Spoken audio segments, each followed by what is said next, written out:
Hey guys, this is Robinats1 here, and I'm here to review Hunger Games Mockingjay Part 1. This movie was really good. I really enjoyed the movie. I understand the problems though that people either are having with this movie, or I understand why some people may have a problem with this movie.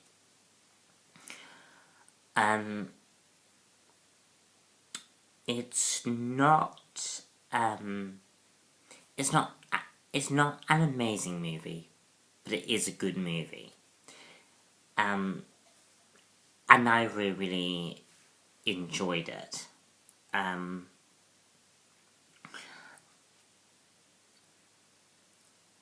film chose to go in a new direction for this movie. And a lot of people have said, about this new direction. The Hunger Games element is still within the franchise. Like, the Hunger Games, the games themselves is still within this universe. It's just played on a bigger scale. Katniss is in effect playing a real world Hunger Games. And there are a lot of the Hunger Games, there are a lot of the games themselves actually within this story. You see the propaganda as the commercials that incite the rebellion in the films. To me, that felt like the elements from the games being put into a real-world scenario. And I will get more into that in a little while. First off, I just wanted to address how much of this film felt like a superhero film to me. I obviously love Arrow. Arrow is one of my favourite shows. And I saw a lot of Arrow in this film. Besides the bow and arrow, Katniss could, in effect, be like the childhood prodigy of Oliver Queen. And I know that seems a bit fanficky, but she did really remind me of this Arrow-type character. And I really liked that. And I felt like I was watching a superhero origin story just playing out in 4 films. Like, in the first film, you saw the beginnings of the character. In the second film, you started seeing her sort of take on that responsibility. And then in this film, you have her getting the costume, getting into the character of this superhero, and also I believe that in the final film, there's that whole big fight with the Capitol. Again, it just all reminded me of a superhero type film. And I really thought that was interesting. Because The Hunger Games isn't a superhero story. But the way it presented was, and it really brought me in as a comic book fan into this universe a bit more. And the costume had a lot to do with that. We see the designs of the suit, and it was just, the design costume was really, really cool. I don't think it played out in the film, because it did just look like Katniss was wearing body armor. But the way it was drawn looked really, really cool, and I really, really liked it. And I really, really appreciate the superhero tropes, even though they probably didn't mean to have those superhero tropes. One of the complaints about the film that I have is that there isn't a lot of action. There isn't a lot happening in this film. And a lot of this film is all political. And I felt like, and I guess this is the same problem that Harry Potter Deathly Hallows Part 1 had. And why I think the complaint for this film is kind of weird, because Harry Potter Deathly Hallows didn't have a lot of action either. A lot of it was very, very slow paced. And I just find it unusual that people were complaining, I just find it a very, very unusual mix of, there should have been at least some action in this film, but I understand why there wasn't. And there wasn't enough action in this film because the film isn't about the fight. The film is about rallying people together.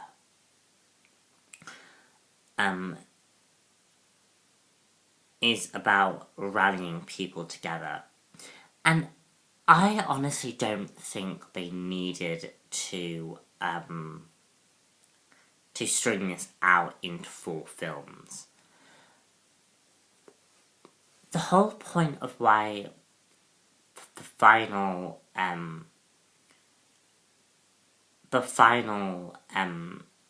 movie is in parts is because it's designed, obviously for money, but it's designed to expand story.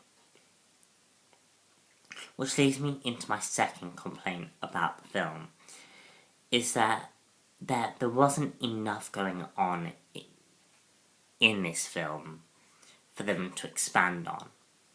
Like, we have all of this political intrigue in the film, which was very, very interesting, but there was more of it in the first 2 than there was in this movie. I felt like the political aspect should have been amped up to like 10, because there wasn't enough political intrigue in this film. I felt like we should have got a lot more political elements in the film without bashing it over our heads. The propaganda theme, the propaganda themes were really, really interesting though, and this is what I did like. It sort of reminds me of World War II, World War I propaganda, and the idea of symbolism is all here. In World War I, World War II, there was this guy that said, "We want you." And that's sort of what's happening here with Katniss. She's the symbol of this rebellion. And we see how media presents this. And Katniss, and the way the Resistance present Katniss is very different to the way that they present Petra, and who acts as the weapon for the Capitol. And it's just so interesting just to see the differences between these two characters and what they symbolize to the rest of this dystopian society.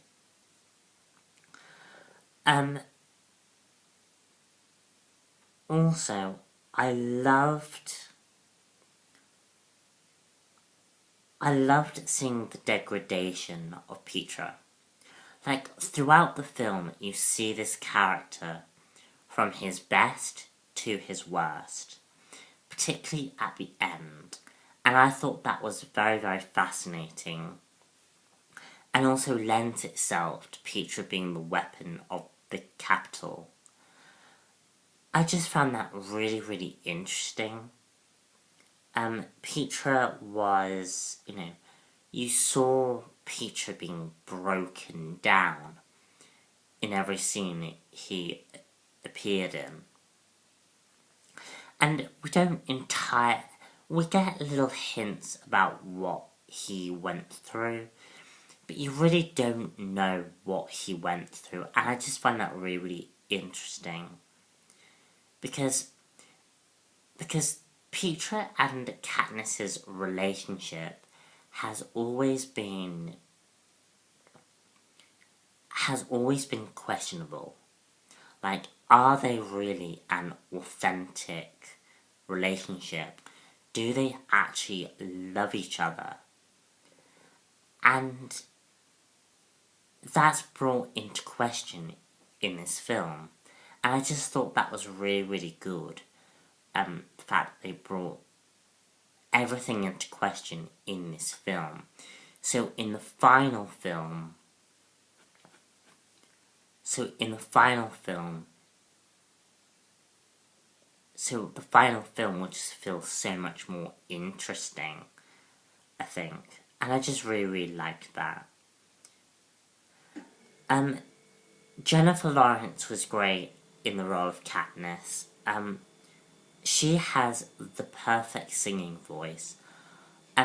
She sings a song in this movie. And I wish this song could be the music for this movie. She is just such an amazing singer, and I was really, really impressed by that.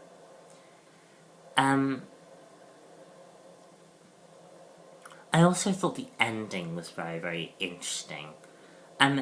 The woman who is in charge of District 13 feels somewhat of a bad guy to me.